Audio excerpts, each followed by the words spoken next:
Well, Iran is at the heart of the conflict in the Middle East, and while its leaders support proxy wars against Israel and the West, its people are hungry for change. That's the belief of the oldest son of the late Shah of Iran. The 63-year-old crown prince told CBN's George Thomas that the current regime is weaker than ever, and the country is ripe for revolution. Fight for freedom and liberties is a cause that never ends until it's done. Crown Prince Rضاپهلوی is warning the United States and Western powers to not be fooled by the election of Iran's new president, Masoud Pezeshkian. We call this the circus of elections in Iran. At 63, Pahlavi is the regime's most vocal and prominent critic. He calls Pezeshkian a lackey, handpicked by a radical Muslim system bent on keeping Iranians in a constant state of repression and fear. In all these years, it really didn't matter who was presented because all the shots are finally called by Khamenei, the supreme leader. During a wide-ranging interview, the eldest son of Mohammad Reza Pahlavi, the last Shah of Iran, told CBN News that Iranians are clamoring for political change like never before. The regime's own figures demonstrate that at least 73% of the population want another form of government. And I imagine the number is much higher than that, because if it was an actual open polling, you would probably even have in the 90 percentile range. In 1979, as heir to the throne, Pahlavi was in the U.S. training to be a fighter pilot when Muslim radical leaders forced his father to relinquish the monarchy, sending the entire family into exile.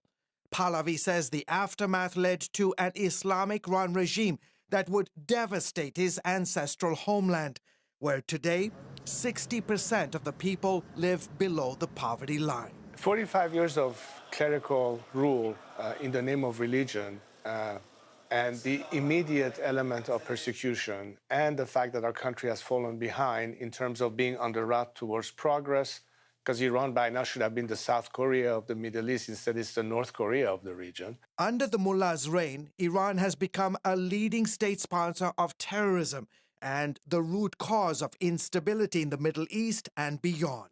It finances Hezbollah, Hamas, Islamic Jihad, the Houthis, all in its proxy wars. And of course, it's all networks of activists that they have that are doing the bidding of the regime in the outside world, even in Western capitals. 45 years after the radical Muslim clerics took over the country, His Royal Highness says that the mullahs of Tehran are weaker than ever before and have lost their legitimacy in the eyes of a majority of Iranians. When you lose your legitimacy, whether it's religious legitimacy or political legitimacy, then you're simply holding on by sheer repression. When you have a regime that is completely delegitimized, when you have people who no longer believe in this system, even if they did at some point, and they want out, that makes these systems vulnerable. Case in point, the 2022 nationwide protests that followed the murder of Mahsa Amini, detained by religious police for allegedly not properly wearing her mandatory hijab. Iranian security forces killed more than 500 protesters and imprisoned some 20,000 people.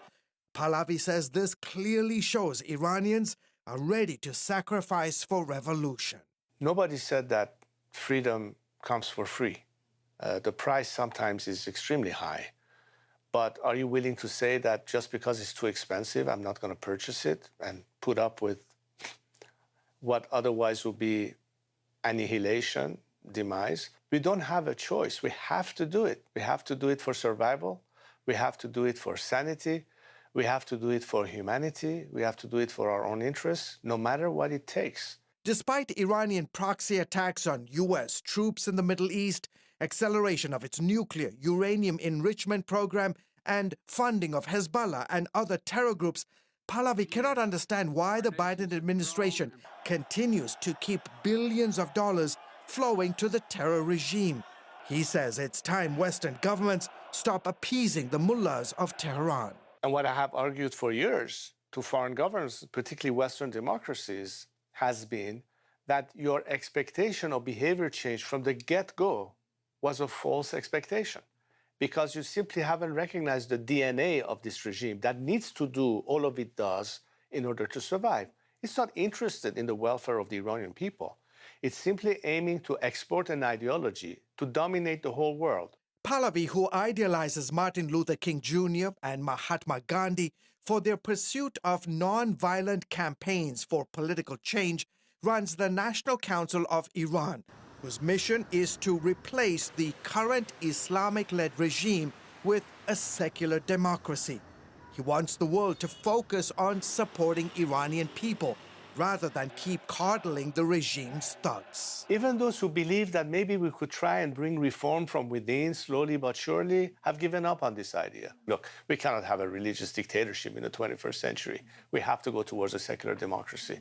So that's why I think the majority of Iranians find themselves in the same optic, in the same vision. Knowing the history that you have with your beloved nation, do you ever say, you know what, I think this is too tough a fight. Too many innocent people's lives are being taken, and it's been 45 years. Do you ever despair? There were moments in time that I wonder if South Africans would have given up, or people in the Eastern Bloc countries would have given up, and even dissidents in the Soviet Union would have given up.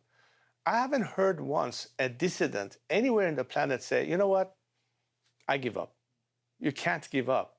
It's not an option. And I think Iranians, the reason why they haven't given up, the reason why they go to the streets, the reason why they take the risk to be shot in the eye or continue to be murdered by the regime is because they know that the only way out is for us to succeed. And if they have to sacrifice themselves so that future generations will, have a better life, so be it. Thank you, sir.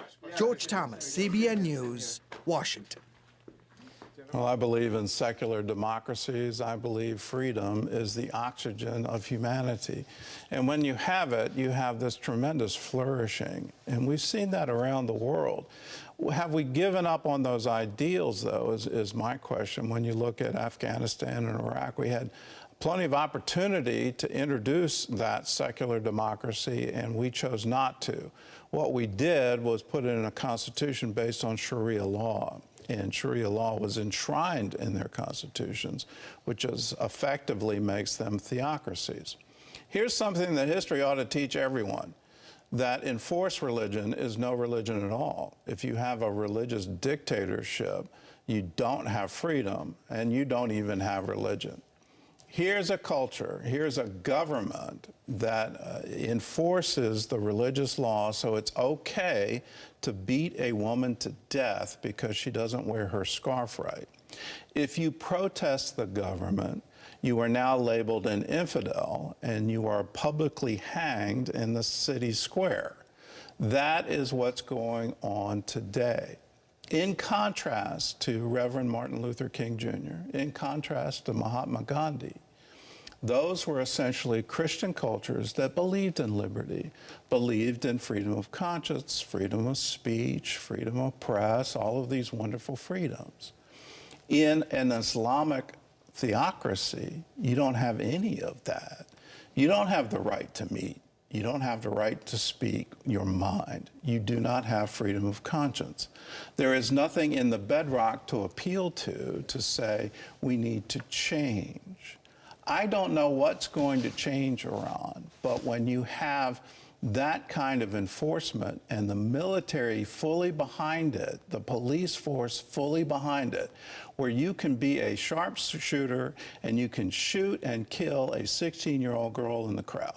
That means you had to have your sights directly on her and you had to pull the trigger. If you're able to do that, well, then you can quell any civil disobedience, you can quell any protest, and it will be impossible for people to come to freedom. But we can have faith in God, and let's pray and let's ask that God would change them and change their hearts. They would come to themselves and realize you can have a very prosperous Iran. You can have a full flowering of that wonderful civilization if you only allow it the freedom to actually breathe the oxygen. Without it, we're never going to see change, and we're going to continue to see the export of terror throughout the Middle East, and then once that's done, throughout the world.